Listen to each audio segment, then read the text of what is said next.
Hello. Today on the show, we're going to talk about Apple's Vision Pro, the pros and cons of this new crazy headset that we're going to talk about with Paulina and Molly on the Brew.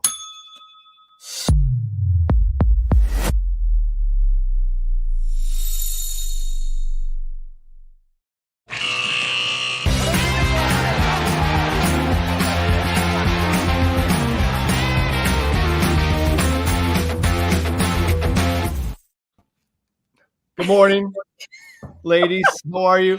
Lex, is that your initial prototype? It's a prototype. I made it up last night. It obviously isn't the Apple Vision Pros, but they kind of look good, right? They're kind of Vision Pro.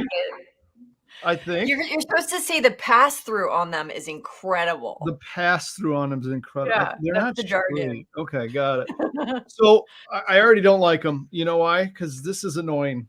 I'm sorry, it's annoying. But right, that's a thing. So tell us about it, Paulina. Like, what are these things? Obviously, what the heck is going on here with this stuff? I know they're gosh darn expensive too. I saw that little problem as well. Anyway, have at it, Paulina. Tell us about this crazy. Right. Okay, so Apple came out with this first generation virtual reality headset, and people are really pumped about it. So I wanted to break down the pros and cons and what people's initial reactions were. So let's start out by defining it and kind of understanding what it is for those who may not have heard of it. So what is this Vision Pro that Apple just came out with? Well, for people who first used the device, they kind of described it as having an immersive experience. So basically you're experiencing both the real world and the virtual world at the same time. So for example, you can, when you put the headset on, I never tried it, but this is what I've been reading. So you put the headset on, you see kind of, you can choose to play mixed reality games, you can watch live sports, and you can do this all while you're just walking down the street. So it's really interesting because you can do so many things at the same time, but at the same time, it kind of looks, strange when you're seeing somebody like type in the air. Like I saw some videos of somebody wearing the Vision Pro on the subway in New York, and they were wearing it and they were typing in midair, and they were like doing these things to click. It was really bizarre. Oh, but can you see through them? Like if you put them on, can I see ahead too? Yeah. So you're able to see like the video games that you're playing. Yep. You're able to see, for example, think of like a split screen, right? Okay. So in one screen you can, see a game you're playing. Another one you can see a live sports game, and then in another corner you're looking at the street that you're walking on. So interesting. That is crazy. So I just went on a little ski safari recently, and I got as a gift a pair of goggles. These are not the ones I got, but I got a pair of goggles that have a heads-up display like right here. It's kind of similar to what this sounds like this Apple Vision Pro is. And what I could see is all the stats of my skiing, how fast I'm going, which direction, what the elevation is. I find it I was staring at that as I was going really fast, and which could cause a crash, obviously. So I couldn't decide if I was getting used to it or not. And it would turn off if it was going too fast. It would kind of eliminate itself. So I'm wondering if you're walking around with these Apple Vision Pros, you're gonna have these crazy people that are gonna knock into each other. Or imagine doing it in the car. Holy cow. Is it going to be like a RoboCop thing where you're walking down New York streets and you can like date? You just get like guys and girls profiles, like open for business, call me, like, and you just like press a button and you forward. Who knows what's going to happen with these things? Who knows? Yeah. It's pretty crazy. I mean, to your point, Lex, I'm sure it takes a lot of getting used to when you first put it on. I don't even know if it's comfortable or not. I'm sure it is, but I can only imagine how your attention span is so short, probably because you're looking at one area and then you have to pay attention to what you're actually doing, and then you see something on another screen. I was looking at, I read a Wall Street Journal article that covered this, and they were talking to a couple that had the Vision Pro, and he was like, at night, I'm not really into the shows, TV shows that my wife watches. So I'll put on the Vision Pro and No way. I'll just put on a show that, I like. Perfect. And yeah, so I guess I love there's it. some solutions there. So wait, you can actually watch TV on these as well? Yeah. Oh, yeah. You can watch Oh. TV, live sports. I need to send you some videos. There was this one video of this kid that was sitting on the court side of a basketball game wearing his Vision Pro, and he was like doing multiple things at once while he was wearing the Vision Pro. It was bizarre, but wow. Yeah. So, okay. Molly, you going to get these? I have the Oculus, but I'm coming for those. I am coming for those. Now, there's a whole talk about transhumanism and what's going to happen there. And, the screens are getting closer and now they're on our head. And then the chip is going to go into our brain and what happens there. So here it comes. I'm ready. What I do on the Oculus, I am a gamer. And I do, although I'm too busy these days, but I do have, I like those. I love the Vision Pro, and I like what they've done so far, and it's some really incredible tech. You can take your laptop and throw it up. You can't see your keyboard, so you're kind of typing in the air, but But how does it know how, when you're typing in the air, how does it know which keys you're hitting? I don't get it. Paulina. That, I'm sorry, guys, that goes beyond me. I'm not in the tech field. I should look into it though. This is kind of like a high level look into the Vision Pro, but you can definitely do a deep dive into like the technology behind it. It has 12 cameras, 5 sensors. It has 6 microphones. It translates that back to the screen in less than like 12 milliseconds, which is 8 times faster than the blink of an eye. So that's where the price point kind of shoots through the roof. They were adamant about not having these paddles. That's what you call them. And they're like flipper paddles? Yeah, like, Oculus, you put your hands in these things, and Oculus, actually the new Quests out there are going to have, sensors also for your hands, but they put a lot of investment to make sure that it was just sensors for your hands. Okay. And it can see that in augmented reality. So what's the difference between VR, augmented reality, and all that? And I think these guys also call it, mixed reality. So across those, Paulina. Yeah. Yeah, I think when it comes to, I think on Wall Street, what's really important that the analysts are looking at are how does this translate to Apple's sales? So at least in the short term, the Vision Pro isn't really expected to have a huge financial impact to the company's revenue. This isn't necessarily a device for the average consumer like other devices in its ecosystem, like the iPhone, iPad, and so forth. Since it's on the pricier side, it's $3,500 right now. It's considered a more niche product for a niche market. Some analysts are saying, however, that as sales expand into countries outside of the US, there's going to be more considerable international appeal for the headset. So I think it just came out. Of course, there's going to be a lot of hype, but we'll get a better idea in the coming months if it's still all the rage. I'm sure if the price comes down or there's more affordable versions that come out, the average consumer should feel better about purchasing one. Yeah. I read somewhere. Go ahead, Lex. No, I was just going to say it's $3,500. It seems expensive. I don't know. You're right. Yeah, the average consumer is that's pricey. I mean, I think maybe I'm way off. I don't know. I read somewhere that the margin was around 1,700, but don't quote me on that. So there's, but Oculus is lost like 16 billion and 13 billion the year before, and so there's probably some cushion there for further advancement. This is just the first model, and you know how those go. They look like the Epic goggles that you're wearing, Lex. Well, you mean these little beauties? Oh my god! You dare take them off.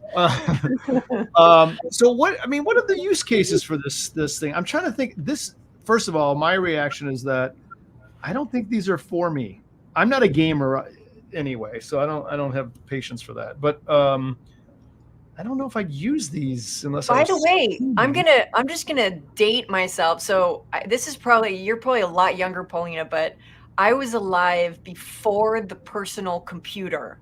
My first cell phone, hold on, I'm getting a phone call, looked like this. Why do I believe that, Gordon Wait, Gecko? hold on. I'm doing my first podcast on this thing. Oh my Right? God. So so use cases for like, kids are growing up with this. So use cases is like throw that term out of the window because it's just a part of their life. But That's what are the use cases? Well, besides having these otherworldly experiences with a headset where you can watch three things at once, all while having dinner with your family, I think it's expected that the headset will help with productivity in the workplace. At least that's what I've been reading from some of the analyst notes that I've read. From what I'm gathering, I think that it's like having multiple tabs open on your laptop where you can multitask. right. Just to give a visual, some analysts who have used the device already said that it'll take some getting used to. Of course, when you put it on, so the adoption, I don't know how quickly it's going to be. It might take some getting used to because, as we said, there isn't a keyboard. You're just typing in the air, but that might be solved maybe with Bluetooth or something. I'm not really sure, but as you alluded to, Molly, there are some alternatives that are much cheaper right now. Mark Zuckerberg of Meta, he has a VR headset, the Quest Pro, that's much cheaper. So that could capture audiences at lower price points, making it more accessible to customers.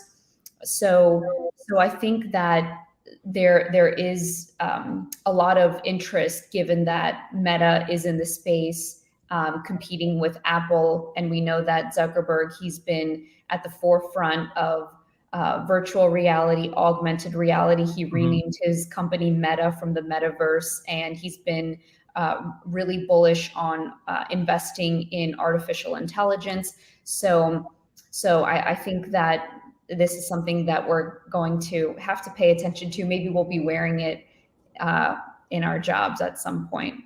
These headsets. Right. Poor Zuckerberg, he's been battling a couple of lawsuits lately. And so keep an eye on that because I think, there's some talk that there was some targeting for 13-year-olds and younger. And some of those accounts were backlogged to capture that demographic.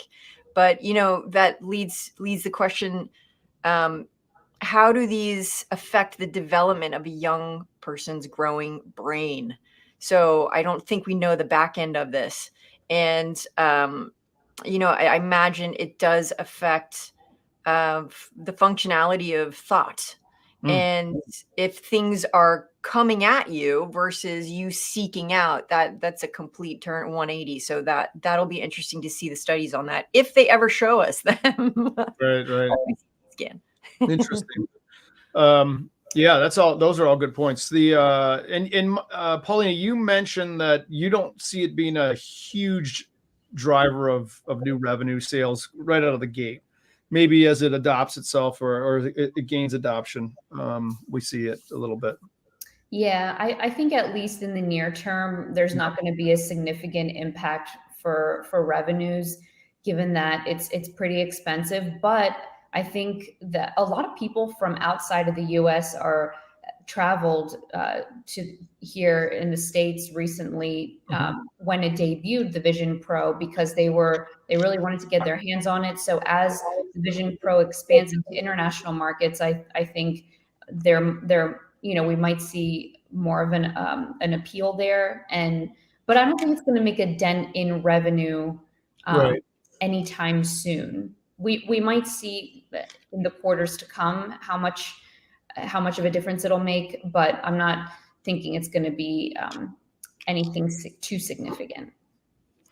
And then Max brought up a really good point on as far as price point. So Max was telling me about a Nokia phone in the 80s, and he'll probably type it in here any second, the name of it, but that its first prototype was $3,000. And so a lot of these, there's some word on the street that that the Vision Pro was built to fail, so that in true Apple form, they get a normal construction of a new prototype, they try to save and make it, build with inside of economy so that they can get the product out. But these guys went for, like aluminum housing, incredible glass, and it's just, and these battery packs, and it's in the R1 chip and the the M2 processor, and so this thing's expensive. But as Palmer Luckey, the founder of Oculus, he was saying that his famous quote, he was being interviewed by Peter Diamandis, he said, for people to be able to afford this, they have to first want it. And so when you put this thing out, they probably, I think there was even word that they were going to produce less than 400,000 of them when they put this thing out, that they kind of intend that they just kind of like dangle it in front of you, and then they'll work on, it's almost like, what was that, Club 54, totally empty lines around the block just to entice buyers to step in. But I think one of the really things I like is the integration with a lot of my Apple devices, which is really incredible. And I do like the, you put on the Oculus, and the pass through is like a kind of, and I have an old version, so I'm sure the new one's much better, but the pass through, meaning like you can see your room around you, is pretty low grade, where when you put the Vision Pro on, it's absolutely incredible. It's almost, you can actually skate and, work on something. And what do you think? What do you think, Paulina? Are you going to go down and try one on? And what would be your use case? Yeah, I definitely have to try it on, and I'll let you guys know what I think about it. The use cases, I think for me, definitely from a work perspective, but I would love to see how I can experience, different things. Like people are saying that you would get an incredible experience watching live sports with, not live, watching live sports. Like instead of being at a game, if you do the Vision Pro, it's like you're sitting courtside. Wow, that's great. So I'm into Formula One. Formula One's my thing, and they have where you're watching Formula One, but when you're in the goggles, they have augmented reality of the full course, so you can see every car and where it is, and it's really neat. Wow. So that's neat. One concern is that it's being assembled in China. Apple was meant to start to step away from that, and iPhones have, their build has been moved a lot to India. So we've got a lot of bricks heavy assembly going on, and so we have to keep an eye over on what's happening there with the overseas. So yes, and then yes, I have one more question. She's got to go. Let's make this quick. She's got a hard stop today. Okay, one question. So I feel like laptop obsolescence is approaching. So when you can throw your screen up, and apparently, even if you're not, there are keyboards, so you can certain formats you can't see your keyboard, but other times you can't see your keyboard. So if laptops are gone, then just to think about when you're trading, that means different components. So there would be a heavier reliance on graphic chips and, more cloud-based. So hard drive, sourcing is probably going to go away. And so what does that mean? Who are the companies that source that? So the assembly is Luxshare, that's in China. And then we've got that R1 chip. Well, that R1 chip is being produced by SK Hyrix, Hyrix. So it's a good idea that when you're looking at, not only invest in Apple if you want to, but also look at all the components that go into a product, and then you can, create your own personal little quote list and ETF that you invest in if you're into a certain product, which might be nice. Paulina, hold that thought, because I know you have to leave. Yes.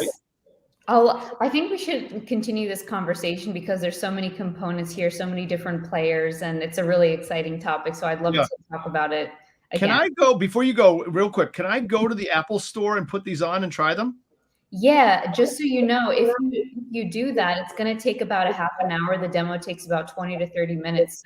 So just be prepared to I like that. invest some time. I might get a free something or other. I'm so excited. Yeah. And I dare you to, with them on, to try to run out of the store. I just dare you. You never know. I could do that. I could try that. Let's do a TikTok on that. They tackle me. All right, Paulina, I know you got to run. Great to see you as always. You have a great weekend. Thank you. Maybe we'll tee this up again next week after my trial run at the Apple store. I'm going to do it. I'm probably going to sign up. I'm going to do it. So you have a great weekend, and we'll talk to you next week. Thanks, Paulina. Thanks, Bye, Lex. Paulina. There you are. It's pretty incredible. It's a wild thing, but there are a lot of benefits and a lot of things that we should also keep our eye on. Are you CTing this at all, do you think? Or I might just be a little bit. I just want to talk about a couple waves that are coming into this perfect storm. Okay. So I might agree with you on this one, the CT version. Yeah. But I'm not sure yet. I don't see it replacing the computer. Listen, I could be wrong. I think, especially, certainly my generation is not going to want to walk around with these things on their face. No. I want to have a computer. I want to bring it to the, when I travel, bring it, blah, blah, blah. Do I need Wi-Fi attachment for this thing to work? What the heck? Don't I need that?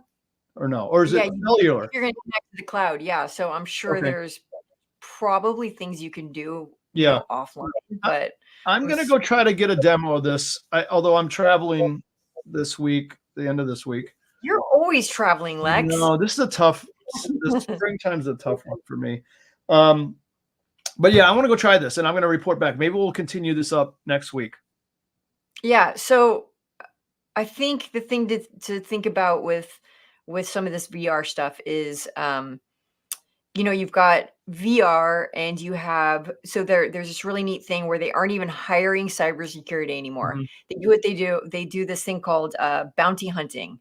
Oh. And what they do is, I think Meta had a $45,000 reward if you could just find one bug. If you can crack into our system, we'll pay you $50K, and that's just, you can repeat that. So if you keep breaking in, it's a full-time business.